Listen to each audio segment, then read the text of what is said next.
C'est une tournée de mobilisation, une tournée aussi d'information du Directoire national de Andegueusseum, composé du SUTSAS, du SUDETM, du Centre Santé démocratique et de la CNTS Santé.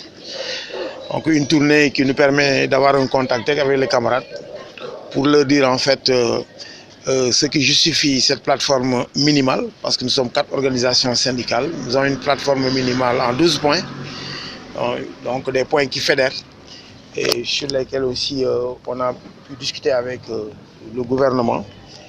Et nous avons donc le devoir de rendre compte de ce qu'on a eu comme entretien et ce qu'on aura aussi en termes de perspective de lutte, pour ne pas dire de plan d'action, au cas où on ne s'accorderait pas avec le gouvernement.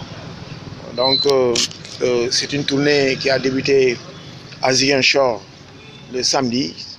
Hier on était à Sédhiou, aujourd'hui on est à Kolda.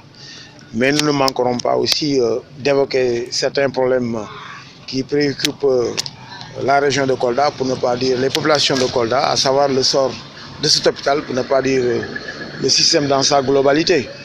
Parce qu'une subvention dérisoire de 375 millions, donc annuellement, c'est presque 1 million, disons, par jour, pour toutes les charges concernant cet hôpital.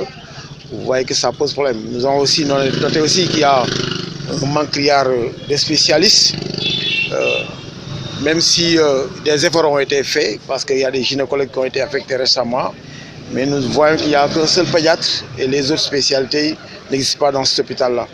Bon, nous déplorons aussi le manque de scanners, une maternité qui n'a pas d'appareil d'échographie, et tout cela aussi concourt à rendre difficile disons la qualité, pour ne pas dire la disponibilité des soins de qualité.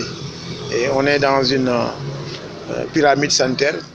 Nous sommes aussi sous le couvert de ce qu'on appelle la couverture sanitaire universelle.